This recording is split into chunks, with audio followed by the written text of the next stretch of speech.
అనంతపురం జిల్లాలో జల వనరుల శాఖ మంత్రి నిమ్మల రామానాయుడు పర్యటించారు.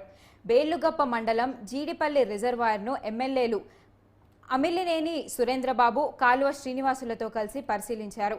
కళ్యాణదుర్గం, రాయదుర్గం రెండు నియోజకవర్గాలకు జీవనాడైన బీటీపీ ప్రాజెక్టును వైసీపీ అధికారంలోకి వచ్చాక నిర్వీర్యం చేశారని ఎమ్మెల్యేలు మంత్రికి తెలిపారు. ఆగని బీటీపీ ప్రాజెక్టును పనులను త్వరలోనే పరిష్కరిస్తానని మంత్రి నిమ్మల అన్నారు. చేయడానికి వెంటనే యుద్ధ ప్రాతిపదికన నిధులు మంజూరు చేసి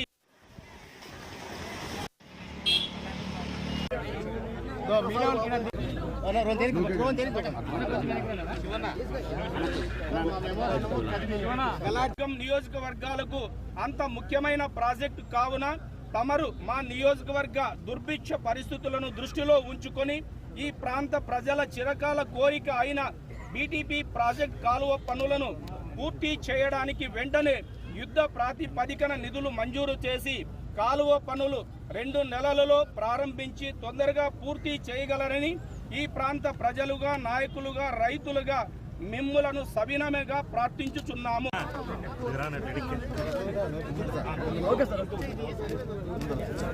ఏదైతే చెప్పారో ఈ భైరవాణి తిరుప ఏదైతే ఉందో అవన్నీ కూడా పూర్తి చేస్తే బాగా ఇక్కడ రైతులకు కానీ ఉపయోగపడుతుందని ఖచ్చితంగా ఏదైతే ఇక్కడ ఇచ్చినటువంటి రైతులు కానీ, ప్రజాప్రతినిధులు కానీ, మా శాసనసభ్యులు కానీ ఎవరైతే ఇచ్చారో వాటన్నిటి మీద కూడా దృష్టి పెట్టి అందరినీ మనం ఫుల్ఫిల్డ్గా మనం ఉపయోగించుకుని ఈ ప్రాంతాన్ని సస్యశ్యామలం చేసే విధంగా మేమందరం కూడా పనిచేస్తామని చెప్పి మీ ద్వారా అందరికి కూడా తెలియజేసుకుంటాం.